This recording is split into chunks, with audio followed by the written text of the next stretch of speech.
Ah! Now this is what I like to see!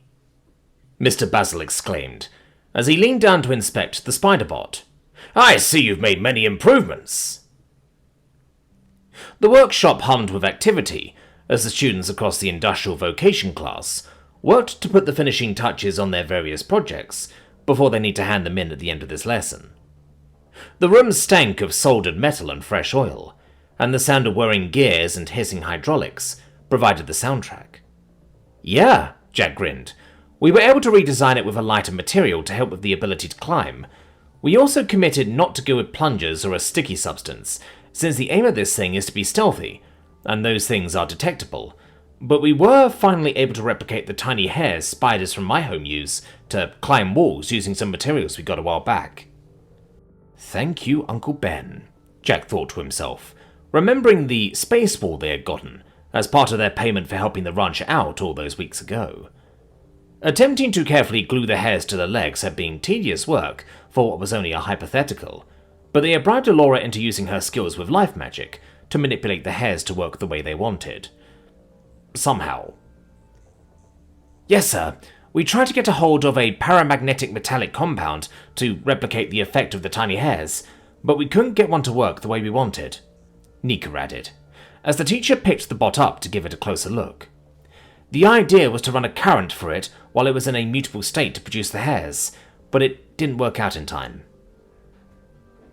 Though Jack didn't fully understand how they had made it to this point, the final design was sleek and well optimized, with them having spent several weeks perfecting the design in their classes and as part of their homework. They had already confirmed the Spiderbot could carry some weight, now that much of the bulk had been filed off the chassis, which Scifi told them she could make use of to fix a camera or other sensors onto, to use for surveillance on the job, or to transport a small enough package. Mr. Basil had been making his rounds, mostly to assist those pairs that had barely made anything in the final lesson before they went on holiday, but he still had time to check up on them, likely to soothe his patience, after he moved from an assigned pair that had come up with a robot that barely shared the function of a brick. Well, that certainly worked out for you, Mr. Basil chuckled. I see nothing bad at first glance, but I'll be putting it through its paces over the break, and that will give you the grade for this semester. It's a shame your original idea didn't pan out, but your alternative is most ingenious. I can't wait to see what you'll end up doing next semester. What will we need to make then? Jack asked curiously. You'll have to find out when you get back after the break, the teacher grinned, as he moved away to another team. Can't have you preparing things in advance. Well, at least that means no homework tonight, Nika chuckled to Jack once they were left alone. No complaints here, Jack laughed back. But this is still just the first lesson of the day, so I'm not holding out much hope for the rest of our classes. I've got biology, species and culture, physics and galactic citizenship to go, so I'm definitely getting it for the sciences at least. Still, the overall workload isn't going to be nearly as bad, the Kizzen shrugged. I'm glad we've done well on this spider thingy. Spiderbot, Spiderbot, does whatever a Spiderbot does. Jack whispered the tune under his breath. Can it swing from a web? No, it can't, 'cause it's a bot. Look out. Here comes the Spiderbot. What? Nika snorted in amusement. Never mind, Jack chuckled. Earthing. After handing in the bot at the end of class, biology was next, and their good mood was quickly evaporated by the sheer boredom of the lesson, as the teacher droned on and on, rattling off facts about the circulatory system of an alien species Jack hadn't even seen before, that resembled a cross between a jellyfish and a giraffe. The hollow display at the front of the room flickered occasionally, showcasing diagrams of translucent veins and pulsating, glowing organs that didn't remotely resemble anything Jack had seen on Earth, and he had long given up on trying to comprehend them. Jack sat slouched at his desk, his chin propped up on his hand. His other hand idly toyed the pen around his fingers, as he tried to keep his eyes open and looking alert, though he kept getting distracted by Scifi sketching in her notebook, which looked like the kind of stylized writing favoured by graffiti artists back on Earth. Occasionally, the scritter glanced at the hollow display, rolled her eyes, and returned to her sketch as it became clear the teacher wasn't going to pick on any of the students with any questions. She caught Jack's gaze and rolled her eyes, forcing Jack to cover his mouth to hide his smile, as the teacher pointed at a diagram on the board to emphasize whatever it was they were droning about, before the elderly teacher, whose name Jack couldn't even recall, turned back to the display. And as you can see from the diagram, the secondary luminescent chamber works in tandem with the lateral energy sacs to... Nika, sitting to their left, was similarly bored, barely pretending to pay attention. Her tail flicked lazily against her chair, and she lightly dug her claws into the edge of her desk, leaving a few scratch marks as she forced herself to stay awake. Just like him and Scifi, she was restless too. Deep down, Jack knew that if this was the worst thing they'd have to deal with today, then he should be grateful for it. After all, he was used to many boring lessons from Earth, especially maths, and it shouldn't have been any different here. So why did he feel so hollow? Was he actually missing the action? The high stakes of a job? Or was it that he just didn't know how to switch off from it all? Probably the latter. He leaned over slightly towards Scifi. Do you think he'd notice if we just walked out of here? Scifi snorted under her breath. Probably not, but the security cameras sure would. Shame you can't pull a sickie, Nika smirked. Just say your illness from the last run came back and you need to have a lie down. Don't tempt me, Jack replied, suppressing a laugh. The minutes crawled by as the teacher moved on to the intricacies of bioluminescent signaling, their monotone delivery doing little to liven up the subject. Jack found himself idly doodling a spider bot in the margins of his notebook, imagining it scuttling up to the teacher's desk and switching the lesson to something far less painful to listen to. Pornhub, maybe? He still remembered the popular rumour that one of the French teachers at his old school got fired for something similar. Remind me why we need to take this class? Scifi asked with a sigh. To make us suffer, Nika deadpanned, as she subtly took out a knife and began peeling her claws with it under her desk. Or to test how long we can stay awake, Jack added with a smirk. Mission failed then. Scifi shook her head with a chuckle. The bell mercifully rang moments later, signalling the end of the lesson. There will be an end-of-semester test next week, the elderly teacher weakly called out over the din of students packing their bags, who immediately groaned at the news. Damn, Jack sighed, looking at his lack of notes. Relax, we can just cheat if we have to. Scifi whispered to him as they left the class to head to Species and Culture. It's not like it's a full-on exam, and the tests don't even cover what we've been taught most of the time anyway. If you say so, Jack shrugged. Does it count towards our final grade or something? Only a few %, the scritter admitted. It won't be as bad as you think. Are you sure? Jack asked, somewhat doubtfully. I'm sure, Scifi nodded. It's covered in the textbook anyway. Usually the test is multiple choice, but the longer form questions just need you to know the key terms. Then I guess I might as well hit the books tonight, Jack sighed. Since we got the free time, I might as well use it productively, right? It's okay to have fun too, and we all need it, Scifi pointed out. We could just relax on the sofa and watch TV instead. Alright, that sounds tempting, Jack admitted. Maybe I'll just do both at the same time. That's the spirit, Scifi grinned. Might as well enjoy the downtime. You deserve it. We all do. You're right, Jack chuckled. But one of you is choosing what we watch. I still haven't worked out what the different channels are. You have a deal. Nika patted him on the shoulder, having listened to them both. Plus, we've got Deathball practice tonight. Oh yeah, Jack remembered. We have another game coming up? Yup, the Kizzen confirmed. Val finally got it sorted. End of this week. Shit, really? Scifi asked. Hasn't given us much time to get ready. Well, we haven't faced anyone since Luvia, Nika pointed out. So we're long overdue, but extracurricular stuff got suspended after the cloud attack, and has only recently been brought back. Gotta clear the backlog. To be fair, we have been keeping ourselves busy, Jack noted. It's the squawk car I'm worried about. You shouldn't be. Nika shook her head. Carson and Bentham have been keeping them and Abida busy, taking on jobs of their own. They're tougher than they look, and we'll see them at practice tonight anyway. Fair enough, Jack shrugged. He had only actually played one proper game of Deathball before, so he trusted Nika knew what she was talking about. Val's made sure Arlox and Kisriff are going to be there too, Scifi added, though obviously those two won't be playing for a while yet. That's a good idea, Jack exclaimed. especially with Arlox. Yeah, he's making progress, but it's still slow going, Nika nodded. The initial dream therapy did its job, but the priests of Nuliar suggested that keeping Arlox as close to a familiar routine as possible will help him move on from the trauma of his resurrection. It's Krill I'm more worried about, Scifi whispered, after looking around to make sure nobody could hear them. Arlox's best friend, probably even more than that, who's been supporting him. I know it affects him too.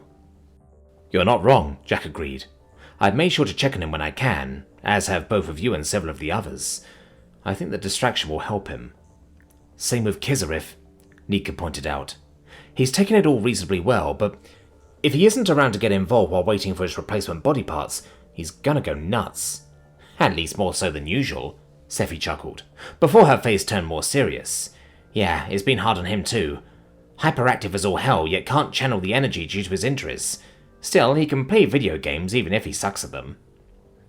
I guess someone like him would rather vary up the things to do, Jack shrugged. True, the Squitter shrugged, as they joined the queue outside the amphitheatre-style classroom for Species and Culture, and waited for the teacher, Miss Luxcott, to invite them in, which the small, furry, fox-like alien eventually did. Finally, something that isn't mind-numbingly boring, Jack muttered under his breath, as he set his notebook on the desk, though he knew he was biased. Even if Miss Luxcott didn't have the trademark enthusiasm many young teachers like her did, he still enjoyed learning more about this realm and the types of people within it. Nika tilted her head as she read several species' names on the board. Ogzan? Colvley? Looks like we're covering some lithoid species today. Huh? Jack asked, not understanding the term. Silicon lifeforms, Scifi clarified. Rock people and the like. Gotcha, the human nodded, whispering as the last few students made their way in. I think I spotted a few around the city, but never up close. Welcome, class, the teacher chirped once everyone was seated. Today we delve into the fascinating world of silicon-based lifeforms.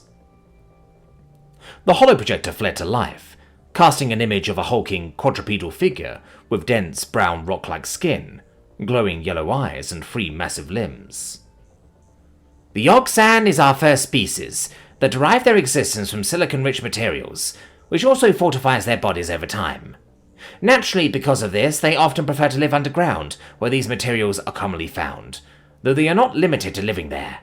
We have several students living in the city that are Ogzan, after all, though they attend school elsewhere on campus, more suitable for their needs.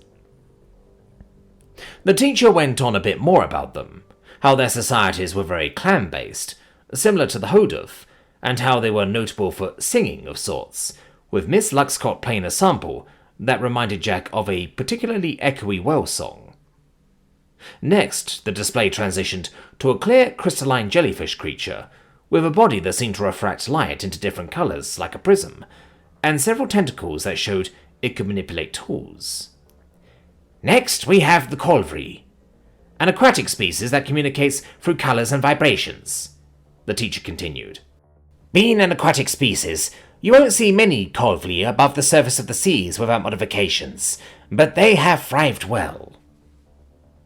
The teacher pushed a button, and the display changed to show what looked like a submerged crystal forest at the bottom of a seabed. Curiously, though aquatic creatures, Colvry naturally possess a greater affinity with earth magic than water, but this has allowed them to create secure underwater settlements, a reason why Colvry have a prominent role in aquaspecies culture today. Moving on, the projector now displayed a bipedal creature that appeared as a flowing grey semi-liquid form, with a bright yellow core which pulsed rhythmically, held together by a hardened exoskeleton. Like a living lava lamp, Jack thought to himself. The Silicra are unique among silicon-based species for their adaptability, the teacher continued, looking gleefully at the students paying attention. They can alter their structure to survive in a range of harsh environments, and as such have endured as a species for over the millennium. Many often choosing to live in extreme locations for protection, and to improve themselves as a species over time. Steel sharpens steel and all that, Jack rationalized in his mind. The lesson continued as Miss Luxcott went into further detail about these 3 species, providing case studies of written works from these species, and getting the class to analyse them, covering notable events that gave an insight into their philosophies, and notable figures that played key roles in said events. Which naturally meant that, "For your homework, I want you to write an essay of 1,500 words covering a topic of your choice on the species of your choice." Miss Luxcott spoke up, causing the entire class to collectively groan as the bell rang for the end of class. "I expect you to do your research and show your knowledge. Needless to say, make sure you choose your topic wisely." "Ah well, can't win 'em all," Nika chuckled, as Scifi swore under her breath. "What one are you going to pick?" "Probably something to do with the Coivly." Jack shrugged with a sigh. "I don't know much about aquatic species, so I guess it'll be something new and exciting for me to research." "Plus, Chio would probably know more," Scifi added, as they headed to lunch to meet with the others, who had been attending more esoteric classes, suitable for their species. The life cycle of a star begins in a nebula, where gas and dust coalesce under the force of gravity. Their physics teacher, Mr. Noctal, an owl-like avian with black feathers that shimmered under the room's bright lighting, explained as the students all took notes. The pressures and temperature rise until the core ignites from the process, and a star is born. Though Jack found himself quickly scribbling his notes, he found it was hard to focus on fully comprehending what the teacher was saying, distracted as he was by trying to keep up. He was never great at actually learning things simply by writing them down. At least he thought he got the gist of it. He glanced occasionally at Alora next to him, who easily kept up with her practical calligraphy, while Chiu, on his other side, simply used her powers to multitask, as the lesson continued uneventfully, until they were dismissed without any homework.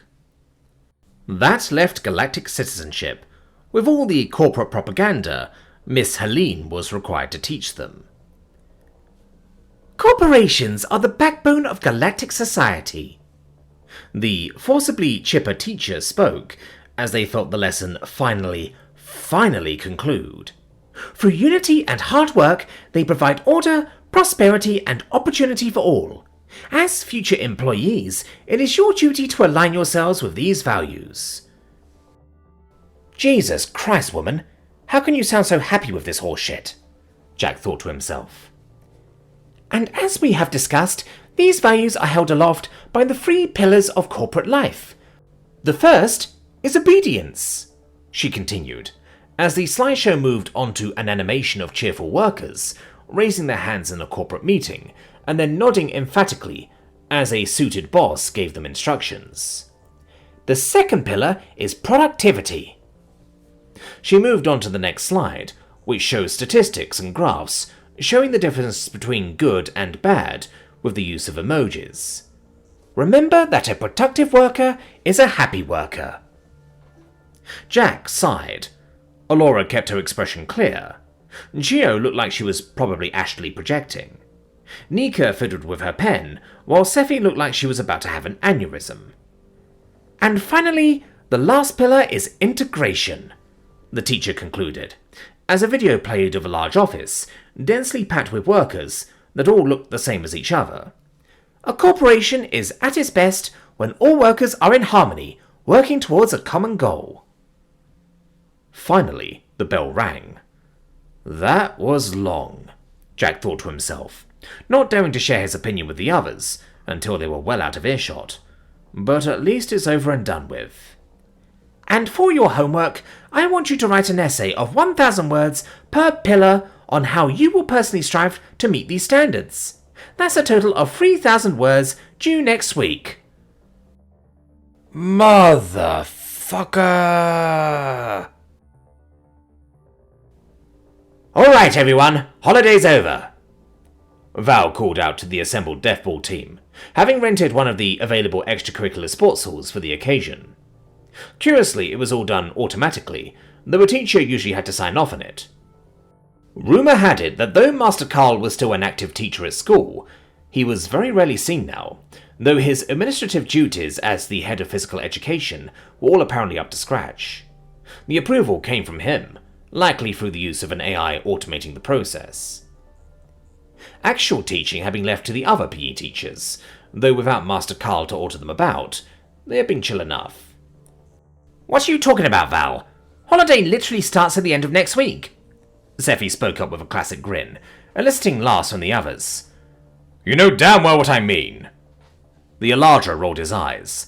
We've only had one deathmatch game since Jack joined the team, and we've been long due another.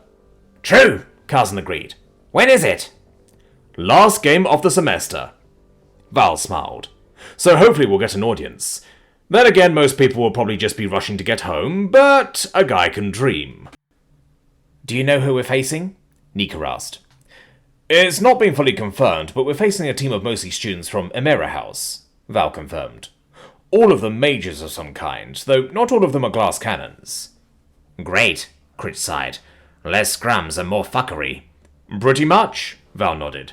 Since we can't predict what kind of magical strategy they'll try, we'll focus on our own. The good thing is we have more magic on our side thanks to our scorecard reserves. However, this will be their first game, so we need to make sure we're on the same page. So, instead of focusing on what our opponents will do, we put our focus in what we can do, and react to whatever comes at us on the day? Jack asked. And Val smirked. Got it in one, he confirmed. Since both Kisaref and Arlox aren't able to play right now, they're both going to help coordinate the chargers and protectors, respectively. Plume, as keeper, you can go with the chargers and try to stop them. Oh, shit, the Plume cursed, as he looked to Jack, who gave him an apologetic shrug. Warders are with me, so spread out and do your thing, the team captain commanded, and the team split off. Scifi following the warders for a moment, before remembering she was acting as a temporary charger. Jack sighed to himself as they began to practice, his mind distracted and elsewhere. Today was a normal day, and things were looking good. Money was good for now, the chaos in the city seemed to be dying down, and things were much safer for them now. It was a time where he could finally relax and enjoy life. So why did he feel so much like he couldn't?